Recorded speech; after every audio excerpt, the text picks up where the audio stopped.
Dilanjutnya, di sini ada pertanyaan. Nomor 1, apa arti dari Bhinneka Tunggal Ika? Tadi apa ya? Di sana dijelaskan tadi berbeda-beda tetapi tetap satu jua. Bahasa Sundanya itu apa?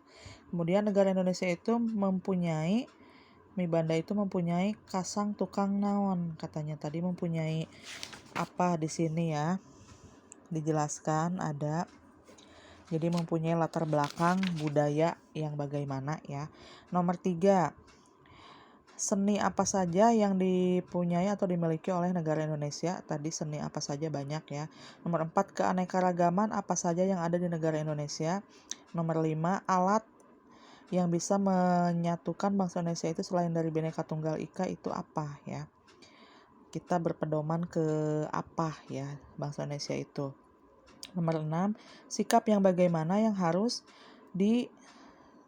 dimulai itu dilestarikan untuk mewujudkan persatuan dalam keanekaragaman bangsa Indonesia.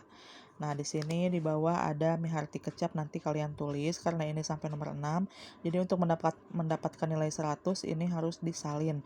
Dengarkan baik-baik, nanti kalian terjemahkan ke dalam bahasa Indonesianya ya, ditulis. Kemudian diterjemahkan ke dalam bahasa Indonesianya di samping dibuat sama dengan. Ajen artinya nilai tetap ya. Ayem tentrem artinya aman sejahtera. Genteng itu artinya sempit.